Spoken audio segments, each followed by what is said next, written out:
ल साथीहरू, आज चाहिँ म होइन चिकन करी बनाउन लागेको। यो मेरो स्टाइलमा होइन, तेल चट्ट तेल हाल्ने, तेल तातिसकेपछि यो हामीले ज्वानो हाल्ने होइन, ज्वानो हालेर मासु हाल्ने, अनि मासु हालेर मासुलाई मजाले चलाउने, मासुलाई पर भुट्ने, मासु रातो हुने गरेर मजाले भुट्ने। म पनि मासु भुट्दैछु होइन, मासु भुट्दैछु। ल मासुको कलर पनि चेन्ज हुँदैछ, अलिक कलर रातो मजाले पाकिसकेपछि चाहिँ त्यसपछिबाट मात्र अनि म चाहिँ प्याज हाल्छु है त। ल मासु पनि लगभग भुट्यो है, भुटिसकेछ। यतिको भइसकेपछि प्याजहरू मजाले हाल्ने, प्याज हालिसकेपछि मजाले चलाएर होइन प्याज पाक्न दिने। प्याजको नि हल्का कलर चेन्ज हुन्छ नि त, अनि कलर चेन्ज भइसकेपछि चाहिँ अनि हामीले मरमसला हाल्नुपर्छ त्यसपछिबाट है त। ल म यहाँ चलाउँदैछु, मासु चलाउँदैछु होइन, मासु चलाएर यसलाई एकछिनपछि ल प्याज पनि अब पाकिहाल्यो होइन, प्याज पाक्यो।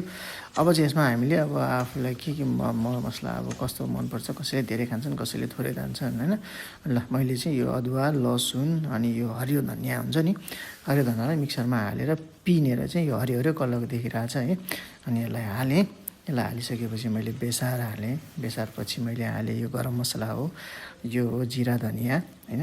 अनि मजाले नुन हालेँ, नुन हालिसकेपछि चाहिँ अनि मजाले चलाउने, मरमसला हालेपछि चाहिँ मजाले चलाउने क्या, मस्त चलाउनुपर्छ, सबैतिर मरमसला लागोस् न होइन। त्यसपछि मिट मसला हालेँ, अनि मजाले चलाएर यसलाई मजाले छोपिदिने क्या। अब अहिले कलर यस्तो देखिरहेको छ, अब यो मसला पाकिसकेपछि चाहिँ अनि यसको कलरै अर्को चेन्ज हुन्छ नि त, यो पानी सुक्नुपर्छ नि त। अनि यसलाई मजाले छोपिदिने। ल अब छोपेर फेरि चलाउने होइन, एकछिन छोपेर फेरि चलाउने, हल्का कलर चेन्ज हुँदैछ, कलर चेन्ज हुँदैछ, पानी सुक्दैछ, मरमसला अझै राम्ररी पाकिसकेको छैन। ल अनि त्यसपछिबाट टमाटर हाल्ने, टमाटर हालेर पछि पनि मजाले चलाउने, चलाएर छोपिदिने। टमाटरलाई पनि पाक्नु दिनु पऱ्यो नि त। अब लगभग मासु पाकि नै सक्यो, मसला नै पाकिसक्यो, त्यही भएर टमाटर हालेको मासुको कलरै चेन्ज भइसक्यो। अनि मजाले टमाटर पनि लगभग पाक्यो। आजभोलिको टमाटरहरू अब त्यति छिटै पाक्दैनन्, अब यो के त्यही भएर चाहिँ अझै एकछिन यसलाई पकाउनुपर्छ। अनि ल अब त पाक्यो, लगभग पाक्यो है, मासु पनि कलर पनि चेन्ज भइसक्यो, तेलहरू पनि आउनु थालिसक्यो माथि, पानी लगभग सुकिसक्यो।